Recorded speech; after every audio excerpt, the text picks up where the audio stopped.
posts in a fly. It's like trying to find a needle in a haystack. That's why you should try ZipRecruiter for free at ziprecruiter.com/free. Instead of waiting for great candidates to find you, ZipRecruiter finds qualified candidates for you.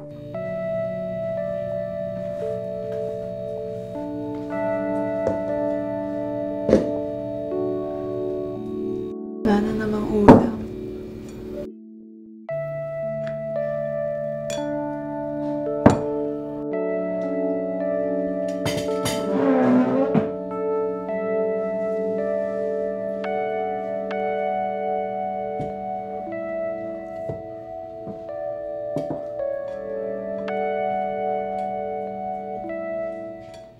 Mia?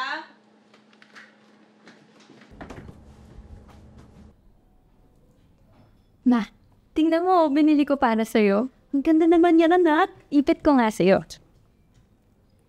Hey, Mia? Mia? Bumili ka nga ng suka, wala na pala tayo. Nag-aaral pa po ako eh. May exam po ako. Saglit lang yun. Bumili ka na.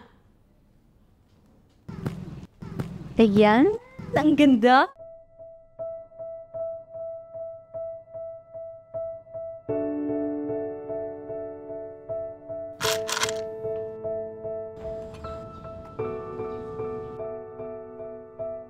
May hinahanap kayo, ha? Ay, napadaan lang po. Minsan talaga ang tadhana kung saan dinadala dito. Gusto mo? Sa'yo na. Ano pa ibig na sabihin? Bigay ko na sa'yo. Libre lang. Bibigyan niyo po sa akin ng libre? Para sa'yo talaga yan. Salamat po.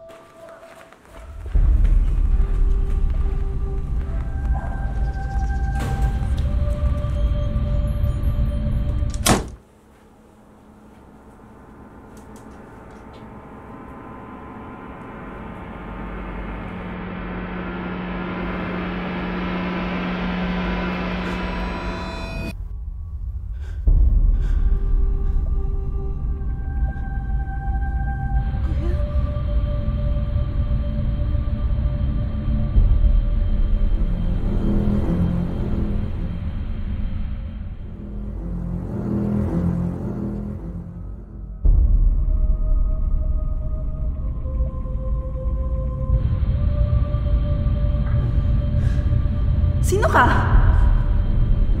Nasaan ako? Huwag kang mag-alala, Mia. Kaibigan mo ako. Kaibigan? Wala akong panahon makipagbiruan sa'yo. Balik mo na ako! Para makabalik ka ulit. Kailangan mo gamitin ang hiling na ibinigay ko. Maniwala ka, Mia.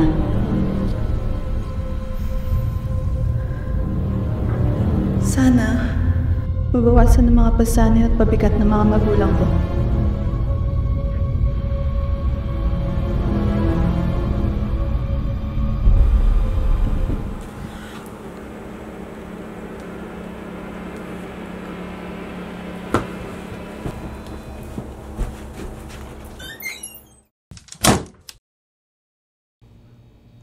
Hi, ate! Hintay na po ako? Oo naman na. Halika na. Sumabay ka na sa amin. Kasabay niyo po ako kumain? Talaga po? Oo, ka pa. Oh, ito na, oh. Ano? Ito, kanin.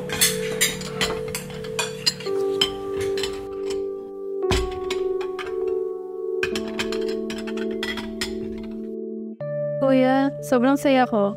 Alam mo ba kanina, first time ulit na ako nayayin pasabay silang kumain sa table. Sana tumagal pa to, no? Sana mahalin ulit nila ako. Good morning, Ma. Good morning, Pam. Ma? Pam?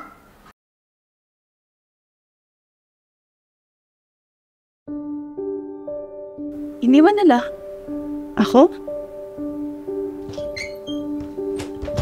Ikaw ang may kasalanan lahat. Dahil bihit mo kong gawin yung lintik na hiling na yan. Pero wala din namang nangyari. Iniwan pa din nila ako. Bakit? Lagi na lang nila ako iniwan sa mga nawala si Kuya. Parang ako naging muto sa pamamahay ito. Kapatid ko na lang lagi yung inahatupag nila, pero paano naman ako? Kailan ba nila ako makikita? Kailan?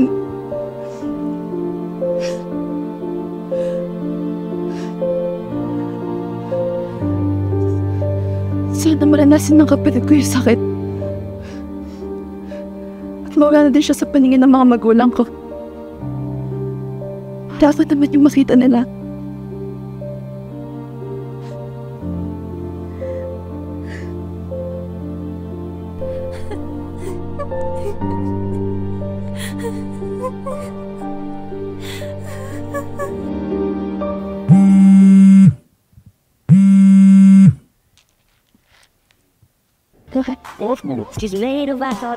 Live, iniimbestigahan ngayon ng otoridad ang biglang nabasag na pinto gawa sa salamin dahil ito ay nahulog sa isang 16 na taong gulang na babae.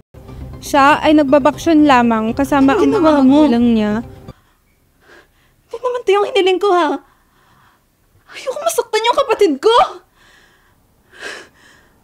Ay, anong ginawa ko? Anong ginawa mo, Mia? Kasalanan ko to. Kasalanan ko to.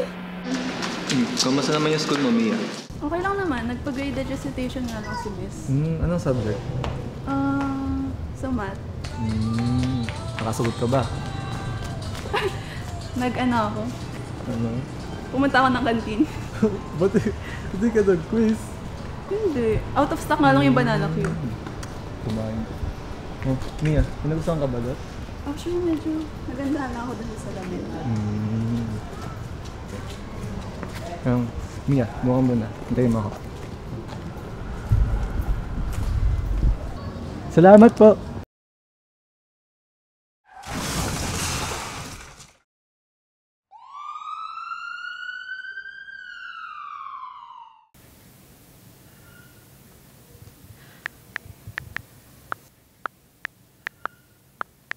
Hindi yun yung totoong hiling mo. Ha? Sabihin mo ang dalawang pinakahiniling mo, Mia.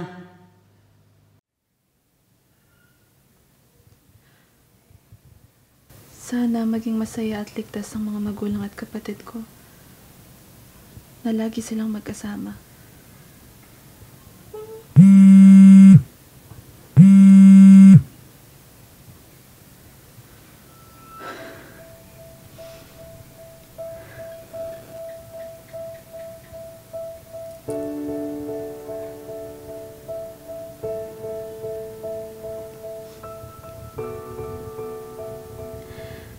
Sana makasama ko ulit ang kuya ko.